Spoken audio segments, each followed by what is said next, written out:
isso aí, meus amigos. Sejam bem-vindos ao programa Fala Professor. Hoje um programa muito especial. Temos entrevista, temos giro de notícias, temos muita questão boa para falarmos. E eu quero, antes da entrevista, apresentar para vocês Samuel Ferreira, o nosso entrevistado de hoje, e vocês vão entender o porquê chamou tanta atenção a figura dele em um vídeo que chegou a 18 milhões de visualizações. Caramba, o Samuel, sou um adicto, eu tô limpo hoje. Vai. Prazer, Samuel, você tá aí, vai. Ah, viado.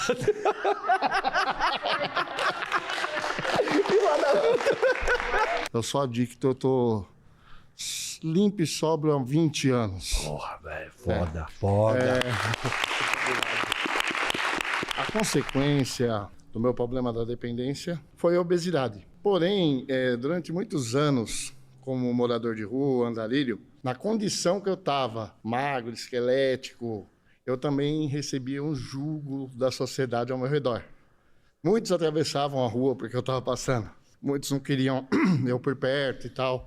Então, assim, eu sofri preconceito, tanto magro quanto depois gordo.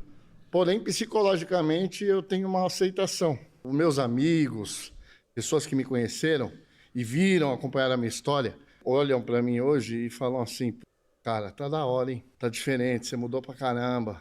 O Samuel, sou um adicto, eu tô limpo hoje. É isso. Vocês puderam aqui conhecer um pouco sobre esse vídeo que acabou se tornando viral, né, em relação a questão, né, a questão que envolve, e chamando ele para uma entrevista, ele veio, e agora eu vou passar para vocês a entrevista com Samuel Ferreira. Boa noite a todos vocês, nesse formato diferente, hoje conversando, né, essa entrevista à distância, mas eu estou aqui com um convidado do Diretamente Podcast, que é um podcast que vai ao ar no próximo sábado, e ele teve um vídeo aí, ele participou de um vídeo com mais de 18 milhões de visualizações, né? Nesse vídeo, o que eu acredito que ficou marcado foi justamente quando ele abriu que ele era uma pessoa que passou por um processo muito difícil. Então é uma história que vocês vão conhecer no próximo sábado, mas que inicialmente nós vamos dar uma pitada. Irmão Samuel, seja bem-vindo ao programa Fala Professor. Eu gostaria de ouvir um pouco desse caminho seu até chegar aqui. Claro, não precisa contar tudo, porque as curiosidades ficam para o próximo sábado. Mas pode contar daquela pitada sobre esse trajeto, um pouco da sua história. Quem é o Samuel? Legal. Irmão Samuel, muito obrigado pelo convite. Primeiramente, uma gratidão muito grande por tudo que Deus vem nos proporcionando, né? O Samuel, ele foi um menino que foi criado por uma família de classe média, teve tudo o que podia ter da vida no aspecto educação, no aspecto atenção, no aspecto zelo, cuidado. Porém, em um determinado momento, por dificuldade de lidar com situações, acabou migrando para o uso de substâncias. E no uso de substâncias, no uso de droga, foi um período que não foi muito longo dentro do uso, foram anos, né? É lógico que anos é um período longo, mas mediante a muitas pessoas que passaram pelo processo, não foi um período tão longo, mas não foi um período bem abreviado de destruição, de desleixo, de situações difíceis, a quais me levaram a uma situação de rua, uma situação bem delicada, né, e de vulnerabilidade muito grande social, né? E, assim, muitas coisas ocorreram dentro desse período, dentro desse momento, né, de uso, até entrar dentro de um momento muito bacana, que foi um momento também de recuperação, né? Eu só abreviando, né? Lógico que essa história aí vai ser contada sem abreviações no podcast. E foi assim, foi uma história de superação. Entrei dentro do processo de recuperação, comecei a mudar diversos aspectos, passei por diversas dificuldades, né? Fui para um lugar onde tinha pessoas se recuperando, porém a maioria delas era um projeto para pessoas com problema de DST, de AIDS, era uma ONG que se tomava conta dessas pessoas. Eu fiquei no meio de 64 pessoas soropositivas, né? Eu era o único que não era soropositivo, o único que não tinha visita, né, de familiares, né? E fui passando por todo esse processo durante o tempo de tratamento, até chegar a sair da instituição, né, frequentar o que era necessário ser frequentado para entrar no processo de recuperação, para aderir melhor ao processo de recuperação, para conseguir ir superando aquilo que manifestava em mim, né, que me manifestava por intermédio das minhas vontades, né, e fui superando essas vontades durante o tempo, né, e as coisas foram acontecendo. Hoje nós temos aí um Samuel com família, com filhos, com casa, com profissão, inserido na sociedade, né, e um Samuel aí que, como você mesmo disse, acabou chamando a atenção lá no programa. E o interessante é que esse programa, ele foi relacionado a peso, né? Então você recebia ali um aconselhamento para cuidar do corpo. E eu escrevo bastante sobre a relação entre o corpo, mente e a alma, né? Essa tríade que é necessária a gente falar bastante. Você trouxe para a sua vida benefícios daqueles conselhos que foram lhe dados ou não? Sim, sim, sim. Uma das coisas que a gente aprende na recuperação é pegar e montar num cavalo alado, né? O cavalo ele passa por diversas vezes por nós, né? Que são as oportunidades. E esse cavalo aí veio alado, e eu pulei em cima dele, né? Mesmo pesado, acabei pulando nele. E foi muito legal, porque, assim, tô motivado. Hoje mesmo eu tive uma consulta com uma profissional da saúde, pessoas na internet acharam legal minha história, me procuraram no direct para me ajudar.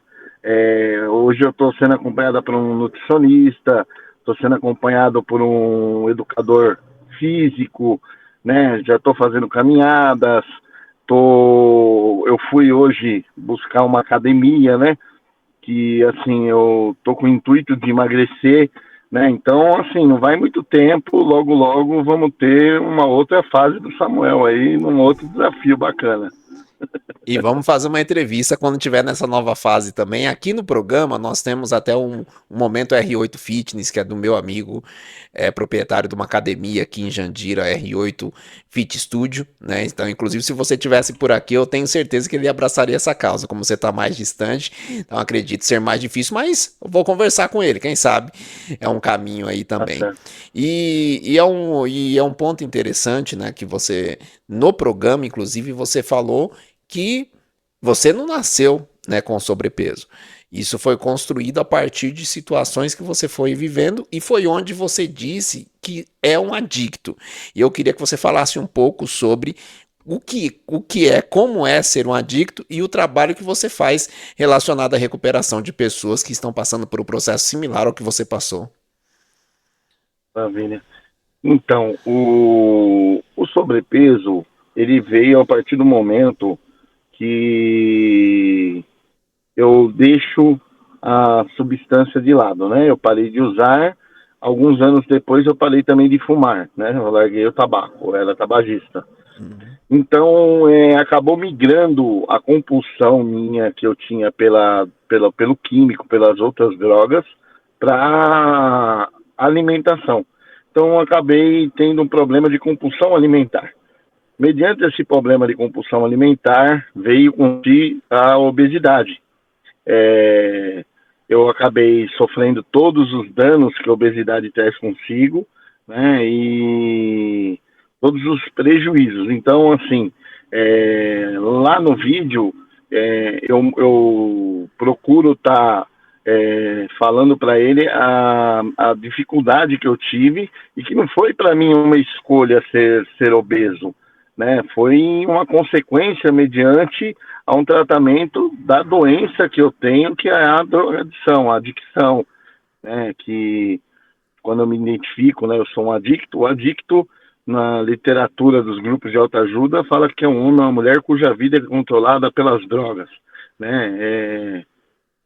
Então, assim, é uma doença crônica, infelizmente, né, que é reconhecida pela Organização Mundial de Saúde, tem CID, né, e assim, eu sofro dessa patologia, né, e essa patologia, ela indifere do uso de substância, ela não precisa do uso da substância, ela é progressiva, e ela progride mesmo sem usar a substância, e tem como todas as doenças têm sintomas, como ela tem também os seus.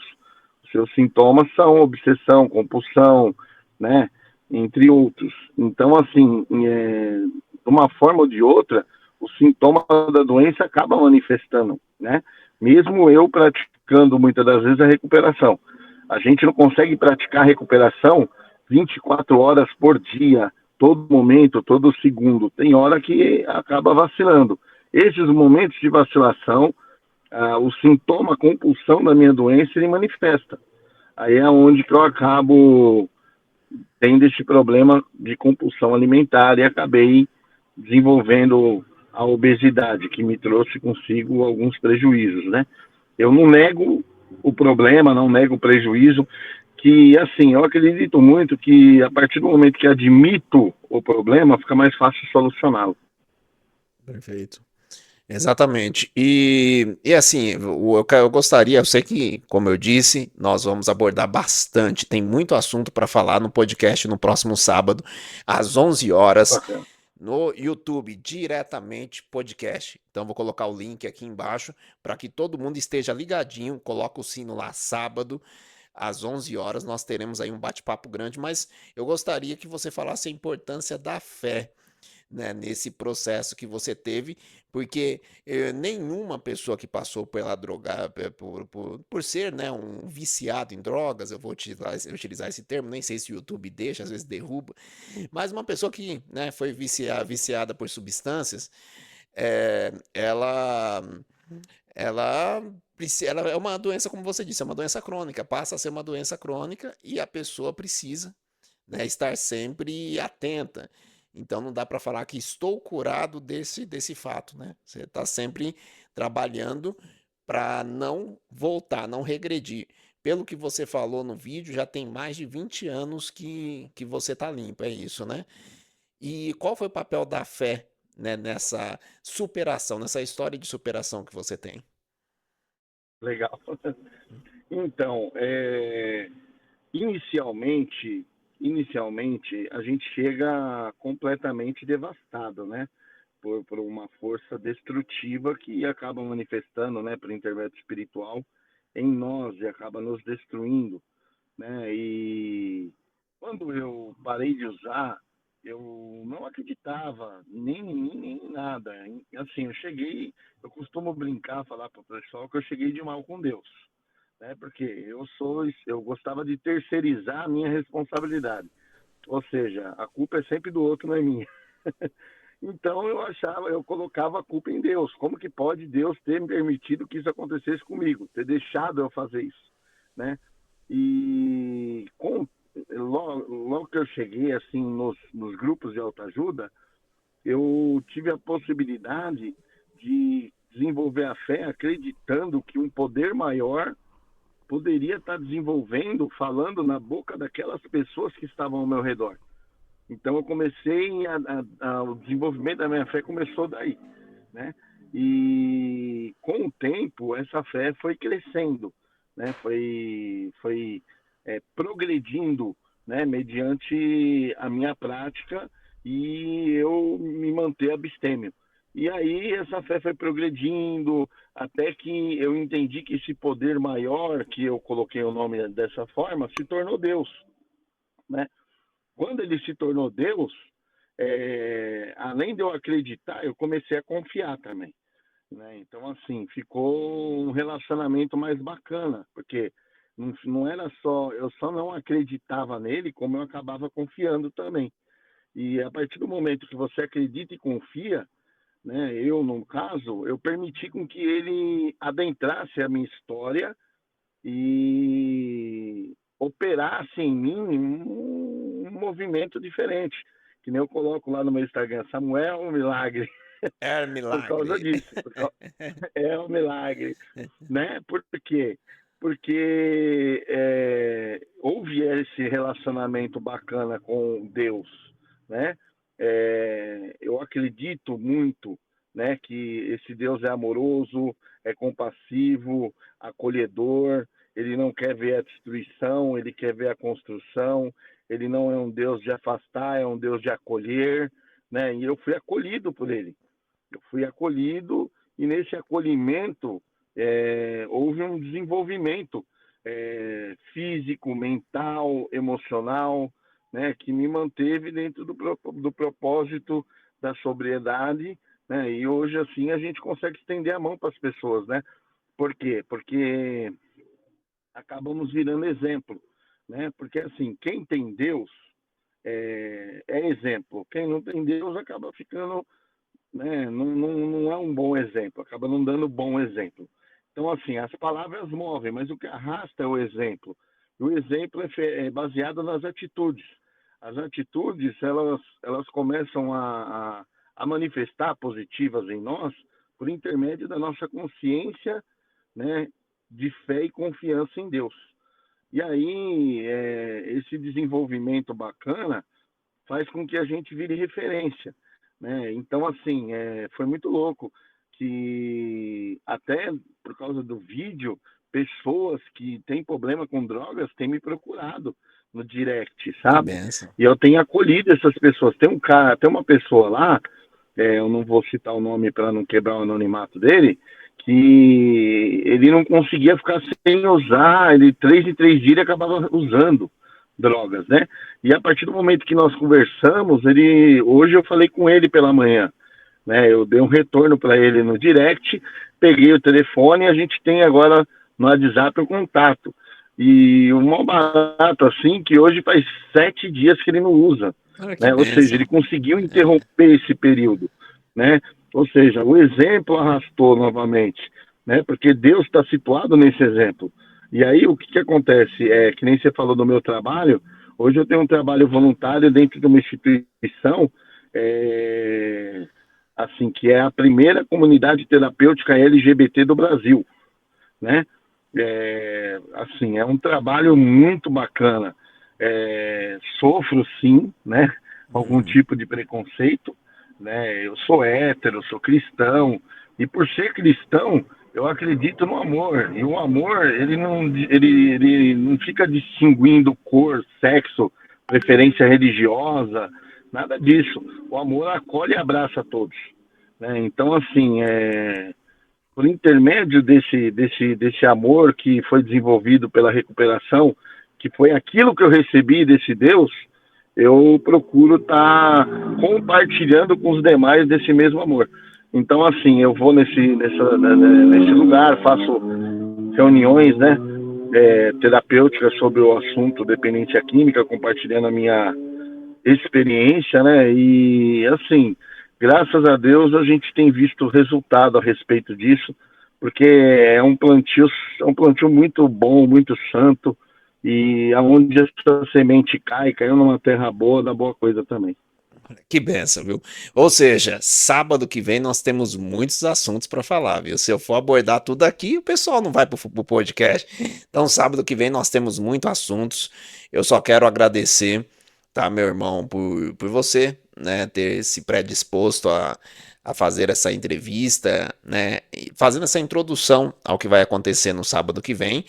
Eu fico muito feliz em contar histórias como a sua, porque aqueles que estão nos acompanhando terão, né, mais um exemplo de pessoa que está superando, né? Porque é uma superação diária, pelo que você diz, como você disse, está superando, já está há 20 anos sóbrio hoje, né? Compartilhando a palavra de Deus em lugares em lugares que precisa, e por meio dessa palavra tem ajudado a transformar vidas e histórias também. Mas vou deixar para o sábado que vem para a gente contar muito mais coisa dentro de uma hora. Meu irmão, Deus abençoa, viu, por essa entrevista. Sábado que vem tamo junto. Amém. Deus abençoe pela oportunidade. E assim, que Deus prospere aí o seu caminho, o canal, tudo, porque assim, essas oportunidades fazem chegar essa mensagem a alguém, né? E essa mensagem é que nem uma boia que é jogada para alguém que está morrendo afogado em alto mar, né? E Perfeito. vai salvar muita gente. Perfeito, meu irmão. É Obrigado. isso. Deus abençoa. É isso, pessoal. Até a próxima entrevista. Fiquem com Deus. É isso aí. O que vocês acharam dessa entrevista? Uma entrevista muito especial. Vocês perceberam que foi feita uma introdução. Uma introdução para o que vai acontecer no próximo sábado. Próximo sábado, diretamente podcast recebe o entrevistado de hoje, né, o Samuel Ferreira. Aí sim, para uma conversa de uma hora, que eu tenho certeza que será bênção para muitos. E aqui eu já vou aproveitar e pedir para vocês, sigam, né, o canal do Diretamente Podcast. Esse podcast que eu faço parte. Hoje nós tivemos a entrevista com o psicólogo Jailton Cruz, falando sobre Setembro Amarelo. Vale a pena assistir. Aqui você terá acesso a informações muito relevantes sobre questões que dizem respeito à psicologia e também questões que diz respeito que diz respeito à ciência e as questões que diz respeito à parte espiritual. Então tem conselhos lá muito necessários que eu tenho certeza que será bênção para todos vocês. E agora vamos para o momento R8 Fitness, vamos para o conselho de hoje dele, do personal. Ele é professor de educação física, licenciado, bacharel, personal, proprietário, empreendedor, proprietário da R8 Fit Studio, um dos apoiadores do nosso trabalho aqui. Então vou convidar aqui para entrar na tela Robson Oliveira. Vamos lá. A pessoa está ali fazendo errado sem aquela função do professor próximo. Então, eu gostaria que você falasse da importância do professor, do profissional da educação física, ali de fato atento ao treino da pessoa. Está acontecendo muito isso, né? Acaba sendo distribuído a responsabilidade para o aplicativo e tira a responsabilidade do professor da sala de musculação, né? Mas não é culpa dos professores, né? Às vezes a instituição pede para que os professores, na verdade os professores são treinados a não orientar, né? Então acaba que vai lá, treina de uma forma errada, a divisão de treino acaba não ficando boa, não tem um ajuste da carga necessária e o professor tem que estar ali para ensinar, né? Não tem mais essa de vai lá e treina sozinho, não existe academia inteligente não, né? Nós precisamos ir lá e precisamos orientar os alunos para que eles consigam fazer os exercícios e não se machucar, né? Porque uma vez que se machuca o ombro, machuca o joelho, até se recuperar de novo vai ficar um bom tempo, às vezes até sem treinar. Perfeito, ou seja, ter um profissional de educação física capacitado, formado, próximo, atento ao seu treino, é mais do que essencial. É uma necessidade, vamos dizer assim, sine qua non, uma necessidade, é necessário. E tem um outro ponto também que eu gostaria de abordar contigo. Então, vocês perceberam aqui no momento R8 Fitness de hoje, ele falando da importância do profissional. Esse questionamento se deu porque hoje nós temos um número grande de academias, inclusive, né, que não tem esse profissional próximo. E isso preocupa, porque imagine a quantidade de acidente que é possível quando você não tem aquele profissional ao lado. Eu treinei um tempo em uma academia grande que eu praticamente não via quem era o responsável, porque eram tantas pessoas ali, só entregaram o aplicativo e falou, segue aí, né? E eu percebo claramente que isso, eu percebia, né, que isso é um risco grande. E por isso mesmo fiz essa pergunta para ele e ele deixou claro a importância do profissional credenciado pelo Conselho Regional de Educação Física, o CREF, né, para fazer esse acompanhamento do aluno ali próximo. E por isso eu indico para vocês a R8 Fit Studio, que fica aqui na Praça 8 de Dezembro, em Jandira, um estúdio pequeno, que dá essa atenção para todo mundo, atenção quase individualizada, não à toa recebe o nome de estúdio.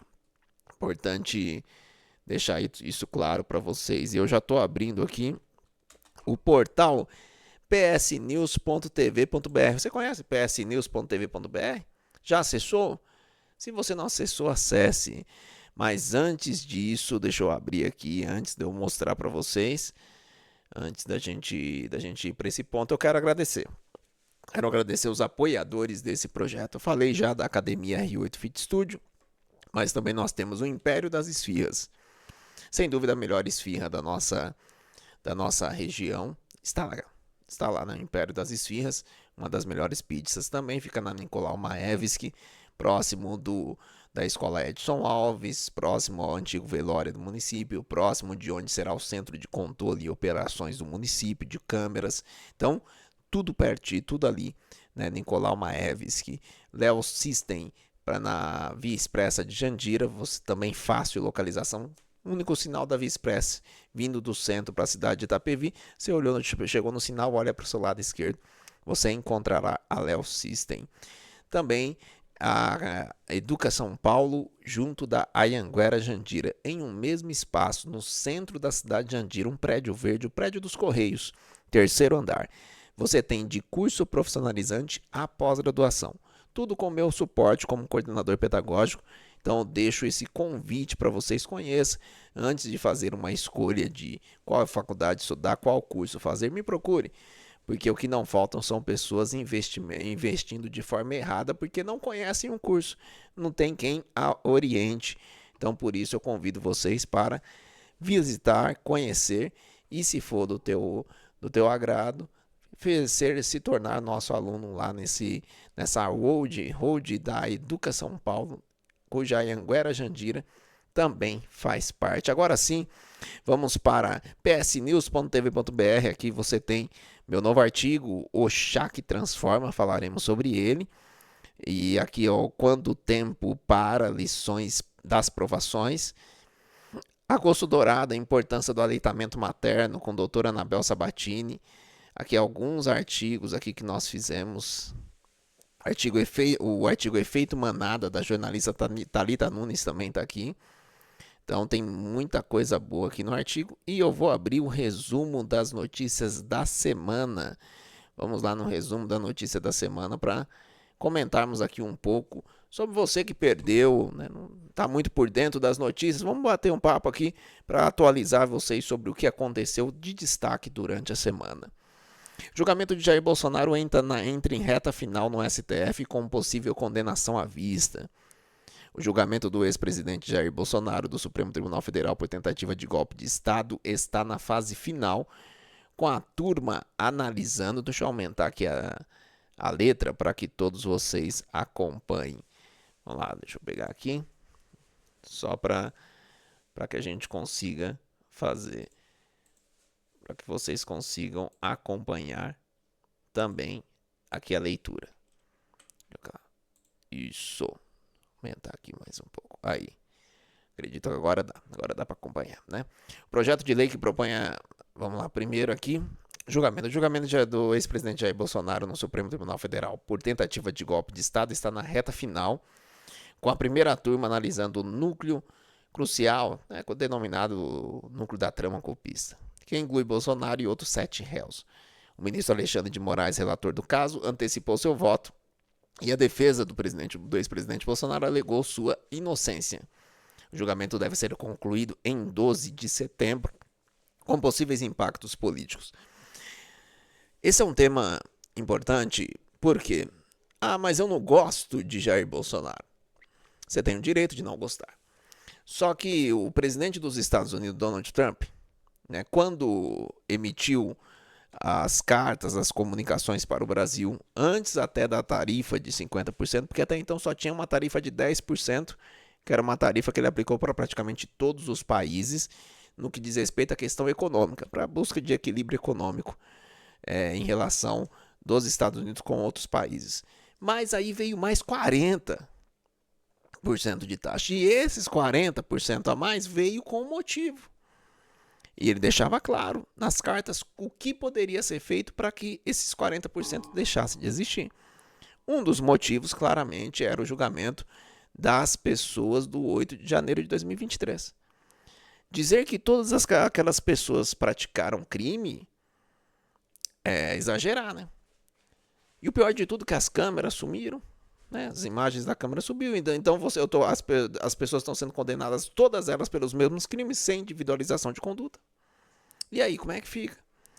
Aí, claramente, nós estamos diante de violações de direitos humanos, porque como é que eu posso ser julgado? Eu tenho direito ao duplo grau de jurisdição, eu tenho direito ao recurso, mas eu estou na Suprema Corte.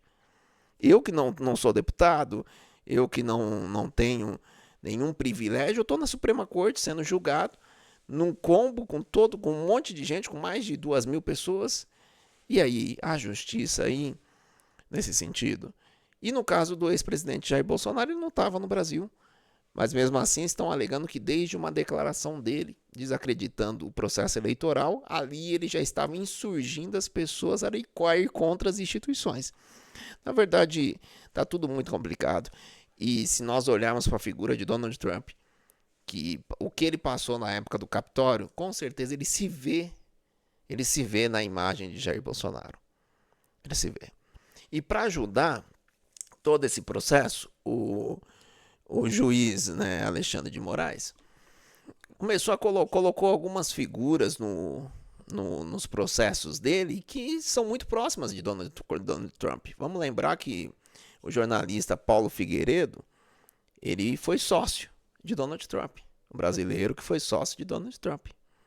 No Brasil ele está com as suas contas congeladas, suas redes sociais congeladas, o seu passaporte, né, retido. Bom, eu acho que isso daí, com certeza, chega até Donald Trump.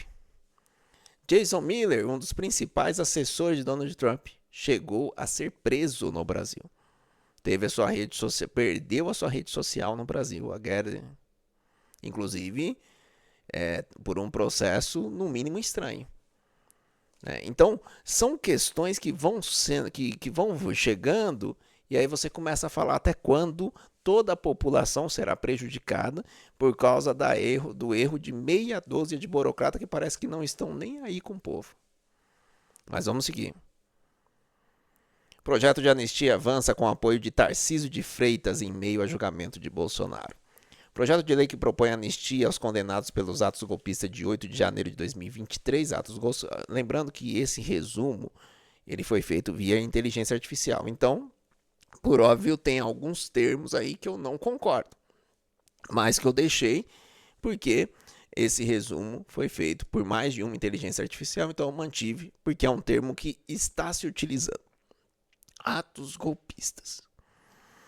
Então, ganhou força na Câmara de Deputados, impulsionado pelo governador de São Paulo, Tarcísio de Freitas.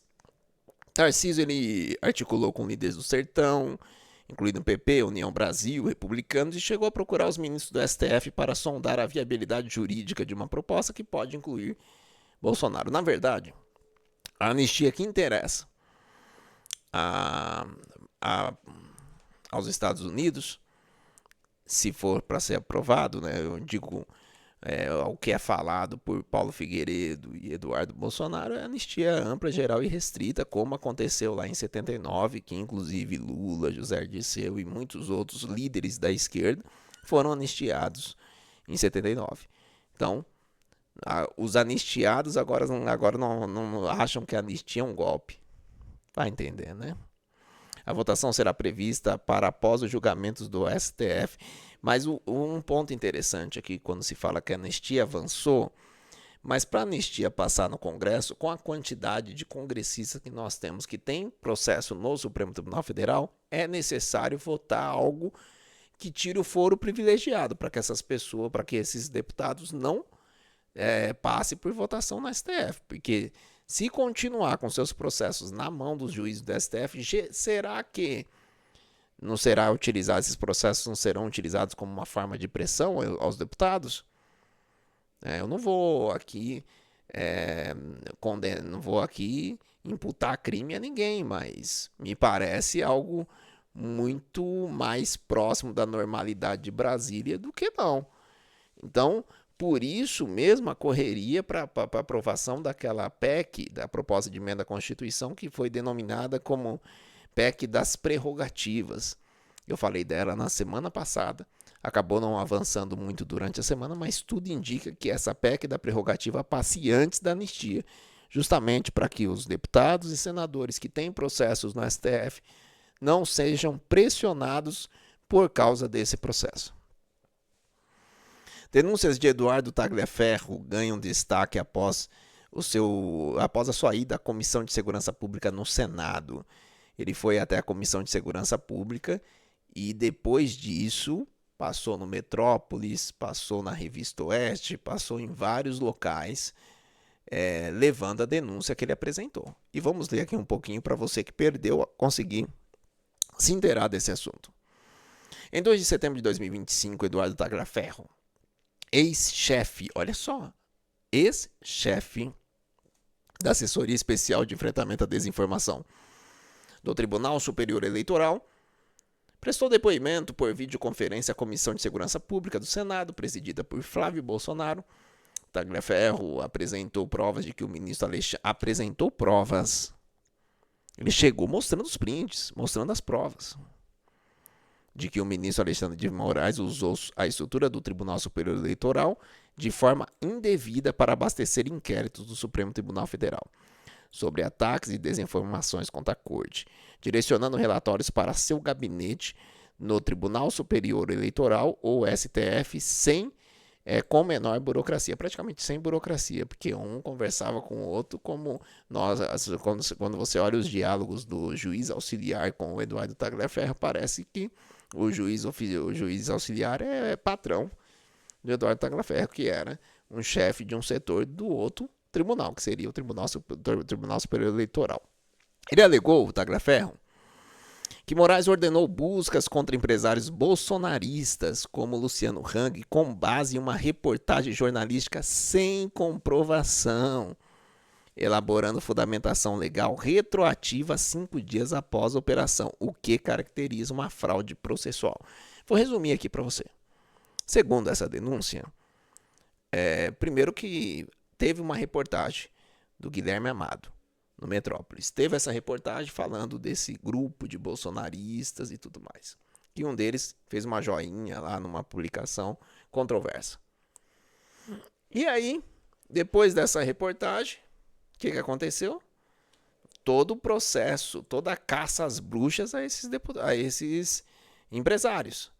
E aí, como ficou feio, porque começou a repercutir que toda aquela operação ela tinha sido feita com base apenas em uma matéria jornalística, aí foi onde o Tagliaferro mostra que foi solicitado a ele para produzir laudos retroativos para alegar que tinha uma investigação prévia, mas que não tinha.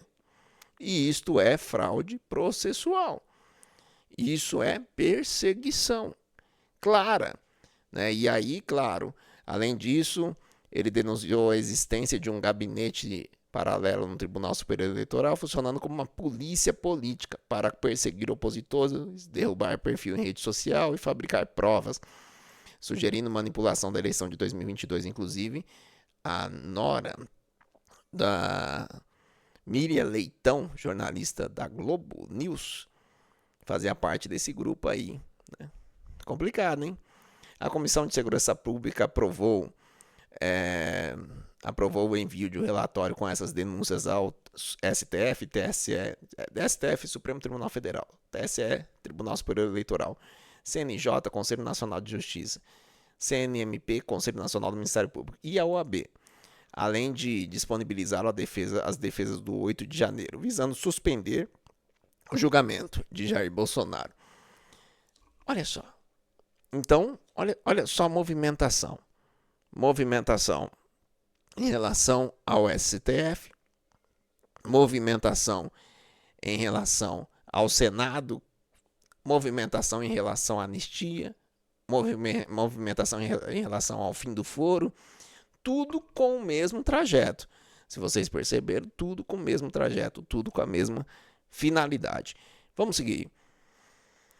Vamos lá, Brasil vence o Chile em jogo das eliminatórias. O jogo foi 3-0, gols bonitos, inclusive, de Estevão, Lucas Paquetá e Bruno Guimarães. Luiz Henrique deu show, mas também entrou, o outro time já estava cansado, né? Mas, para quem gosta de futebol, foi um bom jogo na segunda metade, depois que o Chile cansou. Lembrando que o Chile não tá bem ruim, viu? Tá bem mal mesmo.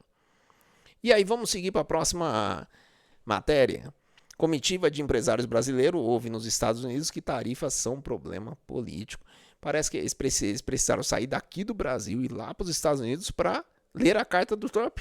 Porque a carta dele já deixava claro que o problema era político. Que os 10%, tinha 10% de tarifa comercial, mas que tinha os outros 40% da política. Então esses empresários eles poderiam, nesse momento, estar auxiliando pela anistia, estar auxiliando no mínimo pela justiça.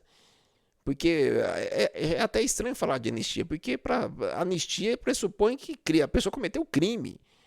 Mas a maioria daquelas pessoas que estão naquele bojo do 8 de janeiro de 2023 não sabe nem o que eu fiz. O que eu fiz de errado? Eu participei de uma manifestação, mas eu não depredei nada. E aí? Eu vou ser condenado por organização criminosa armada, tentativa violenta contra o Estado Democrático de Direito e tantas outras coisas. Exageraram na mão, né? Quem não acha que exageraram na mão, eu não sei. Mas é um fato. Então, uma comitiva de empresários brasileiros liderada pela Confederação Nacional de Indústria esteve em Washington em 3 de setembro, no Departamento de Estado americano. O Departamento de Estado americano destacou que as tarifas são uma questão política, sugerindo que negociações futuras dependerão justamente da política nacional, política do Brasil. O consultor Roberto Azevedo, que já foi inclusive presidente da Conferência Mundial do Comércio, né? Organização Mundial do Comércio, a OMC, foi diretor executivo, uma coisa assim. Parte da comitiva afirmou que há espaço para reduzir as tarifas por meio de negociações, mas falta de interlocutores dispostos a ouvir os brasileiros dificultou avanços imediatos. O governo brasileiro foi aconselhado a buscar soluções em Brasília, alinhando estratégias entre setores públicos e privados para enfrentar as ofensivas americanas, que inclui a investigação 301. Essa 301 é muito pior, inclusive, que a Magnífica, porque, inclusive, os bancos no Brasil, se não me engano, 5 bancos, maiores bancos, receberam uma notificação da OFAC, né, que é uma instituição relacionada ao Tesouro dos Estados Unidos, e ela mandou uma cartinha perguntando aos bancos: e aí, vocês já cancelaram tudo do Moraes? O que vocês estão fazendo para cumprir a Magnífica?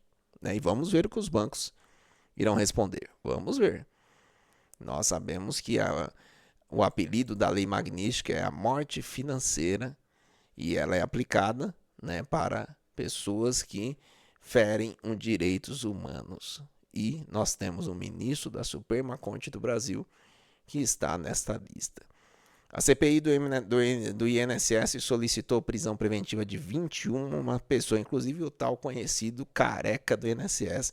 Me parece que esta comissão parlamentar mista de inquérito, ou seja, tem parlamentar tanto da Câmara quanto do Senado, me parece que essa comissão ela tem tudo para entregar bons resultados para o país. Teve discussão, teve muita coisa, mas vale a pena nós acompanharmos, porque mexer com dinheiro de aposentado é uma sacanagem absurda. Absurda, tá?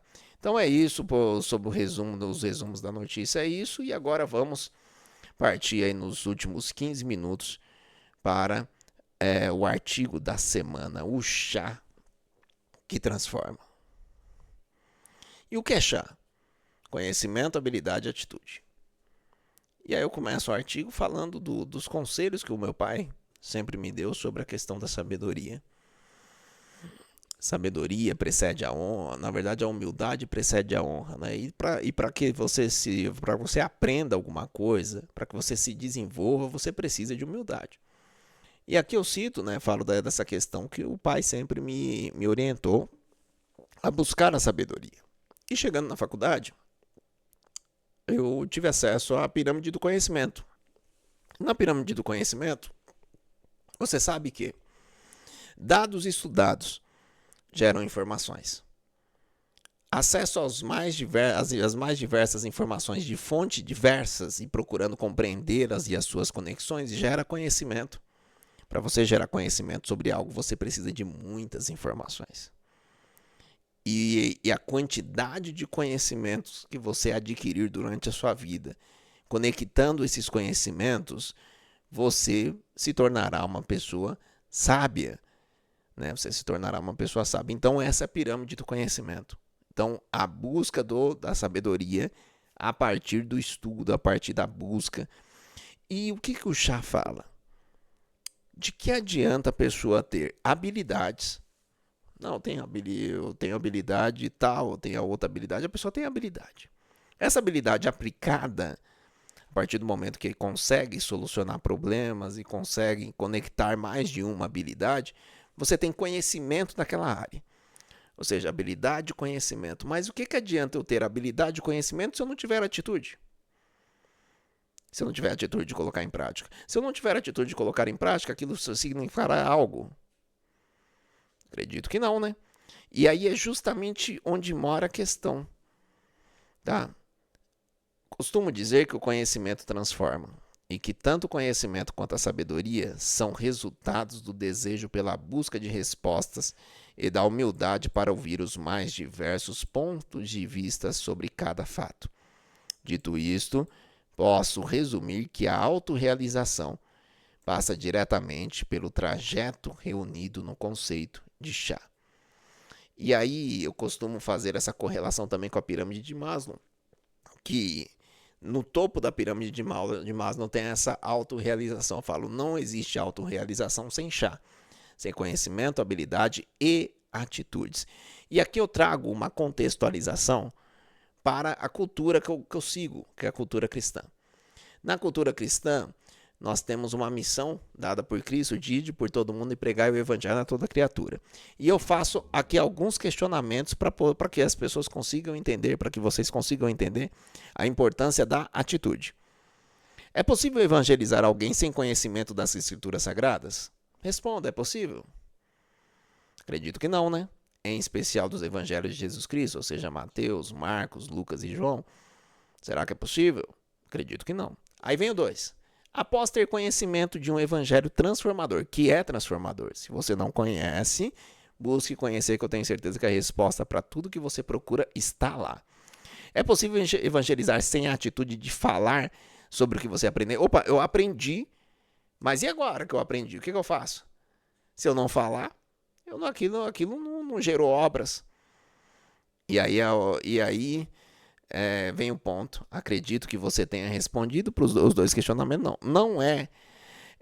Eu poderia ampliar ainda mais esses questionamentos para questões como: se o evangelho é transformador, então o primeiro reflexo dessa transformação deve estar no testemunho, referências de quem anuncia a boa nova. No momento em que você decide compartilhar um conhecimento adquirido, você se coloca em um cenário onde receberá questionamentos sobre aquilo que está anunciando. Você chega a anunciar, a pessoa vai perguntar. E muitas vezes o medo desses questionamentos é o que nos leva a ter atitudes, a não ter atitude para compartilhar. Então eu tenho medo de, se eu for falar, a pessoa vai me perguntar, eu não sei responder, a gente já vai com dúvida. Imagine na sala de aula se eu tivesse isso. Será que vão entender? Será que não vão me questionar? Será que isso? Será que aquilo? Então, é muito comum, né, esse receio. Mas o medo, ele paralisa. O medo nos paralisa e impede que uma fé seja uma fé viva. Afinal, a fé sem obras é morta. Lembrando que essa contextualização que eu estou trazendo do Chá é na cultura cristã. É no ato de anunciar o evangelho. Eu poderia trazer outras contextualizações, por exemplo, como professor em sala de aula, se eu tiver medo de ensinar, não dá resultado. A partir do exemplo trazido pela cultura que mais consumo, que é a cultura cristã, fica claro que, se não tivermos a atitude de arriscar, nunca nos tornaremos competentes e sábios. Se não tivermos a atitude de arriscar, nunca nos tornaremos competentes e sábios. O processo de ensino-aprendizagem é feito por tentativa e erros, e já passou da hora de deixarmos de ter medo de errar. Acredito que esta mensagem já passou da hora de pararmos de ter medo de errar, que é a atitude. Quem tem atitude tem medo de errar? Pode ter receio de algum momento não apresentar a contento determinada situação, mas o medo ele é paralisador. O medo ele nos impede de gerar frutos. E o que diz as Escrituras Sagradas sobre a árvore que não gera frutos? Ela se mantém ou ela é arrancada? Então, é importante a gente observar essa questão. Foi nos dado saúde, foi nos dado voz, foi nos dado oportunidade. Cabe a nós seguir e servir. Ao final desse texto, peço a Deus que a humildade que precede a honra seja nossa companheira no trajeto do conhecimento. Que um dia possamos adquirir sabedoria para compreender um pouco da complexidade que envolve nossa vida, em especial a vida espiritual. Afinal, é na vida espiritual que se apresenta uma guerra onde a sabedoria humana não consegue vencer, sendo então necessária a busca por uma outra fonte de conhecimento. Fonte essa que só é possível alcançar por meio de Jesus Cristo. E é interessante que quando a gente fala de sabedoria, eu lembro da passagem de Cristo, que ele fala que muito seria retirado dos sábios entendidos e revelado aos pequenos. E eu começo a pensar, o sábio entendido, ele tem receio de errar, tem medo de errar. Não, a entrega é uma entrega com um pé atrás, e vocês devem ter visto isso já várias vezes. Eu entrego, mas não entrego tão assim, né? Porque já existe um preconceito, já existe uma situação nessa linha. Mas aí vem aquela pessoa mais simples, mais humilde, que está simplesmente para servir, está procurando servir da melhor maneira possível. E a pessoa não tem esse mesmo receio. A pessoa quer servir. A pessoa quer ter obras, porque a fé sem obras é morta. Pensei isso falando para os meus irmãos em Cristo. Pessoas que seguem os mandamentos de Cristo Jesus, que congregam em algum lugar. E mesmo aqueles que não congregam, mas seguem os mandamentos de Cristo, meus irmãos, é importante nós nos atentarmos para granjear os talentos. Se há em nós o conhecimento e nós não estamos compartilhando, será que nós estamos granjeando os talentos? Nós temos na passagem de Cristo a parábola dos talentos, né? Teve aquele que multiplicou os talentos, mas teve aquele que enterrou. E a resposta para aquele que enterrou, eu acredito que nenhum de nós gostaria de receber. Dessa maneira, que esse texto, principalmente a última letra, o A de atitude, possa fazer com que você, com que eu e todos nós reflita. Porque afinal, nós todos estamos bem, com saúde. E cabe a nós fazer o quê? A não ser servi-lo. A não ser grato. E o ato de gratidão, o maior ato de gratidão que nós poderemos ter, acredito eu, é bendizê-lo, é anunciá-lo, é cumprir a sua missão. E a missão sua e a missão minha é a mesma.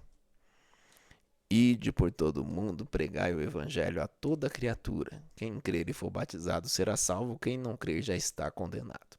Nós não queremos a condenação de ninguém. Nós não queremos. Nós não queremos que as pessoas estejam com seu coração turbado, com aquele vazio existencial, esse vazio na alma. E muitos buscando preencher esse vazio com momentos passageiros, passageiros, supérfluos, superficialidade absurda. De repente, um corpo que tomba e volta à terra se torna mais importante do que a alma, do que o espírito que volta a Deus. Então, qual a necessidade que nós temos de mostrar sempre que é melhor que o outro a todo momento? Então, fica esse convite a todos vocês que estão nos acompanhando. Que a humildade que precede a honra seja a nossa companheira no trajeto do conhecimento. Que um dia possamos adquirir sabedoria para compreender um pouco da complexidade que envolve nossa vida, em especial nossa vida espiritual. Afinal, é na vida espiritual que se apresenta uma guerra constante entre carne e espírito, nós sabemos disso, né? Então, uma guerra que o conhecimento humano não consegue vencer, mas Jesus Cristo consegue. É isso que eu desejo para vocês, que Deus nos abençoe, que Deus ilumine a nossa mente, para que nós possamos chegar no nível de sabedoria, mas que mesmo sem chegar lá, ou só no momento de ter conhecimento, que nós possamos ter a atitude de compartilhá-los. Muito obrigado a todos vocês, eu agradeço meu irmão Samuel, Robson Oliveira, da R8 Fitness. Eu agradeço a todos vocês que estão nos acompanhando. Eu peço para vocês, curta, se inscreva aqui na Tume TV Web. Se inscreva, eu agradeço de verdade, tá? Cada um de vocês, agradeço aos apoiadores desse trabalho. Abençoe esse trabalho aqui, esse projeto, adquirindo uma esfirra, uma pizza, ou mesmo uma marmitex durante a semana lá no Império das Esfirras. Você tem o seu carro, isso filme é um ato de segurança, é o item de segurança. Você vai deixar os bens que estão dentro do seu carro exposto, então coloca lá o seu insufilme para dificultar para essas pessoas que gostam de roubar as coisas dos outros, né? Para não facilitar, então coloca lá um insufilme num lugar que o corte é computadorizado. Também, se você quiser colocar o alarme, o som, eu tenho certeza que você fez serviço uma vez com o Leonardo, você fará outras vezes. Então a Léo System, na Via Expressa de Jandira, você não vai se arrepender. E também, claro, Educa São Paulo e Anhanguera Jandira, nos prédios do Correio, no centro da cidade de Jandira. Tem a oportunidade de ser o coordenador pedagógico, vai lá nos visitar, conheça nós, de curso profissionalizante a curso de pós-graduação, é conosco, tá bom? Então, e claro, R8 Fit Studio, o local onde eu treino e o lugar onde eu tenho um amigo que conhece muito da coisa, já deu aula para nós lá na Anhanguera, Robson Oliveira, né? Então vale a pena vocês irem treinar lá com ele. É isso, pessoal, muito obrigado, que Deus os abençoe e até a próxima. Tchau, tchau.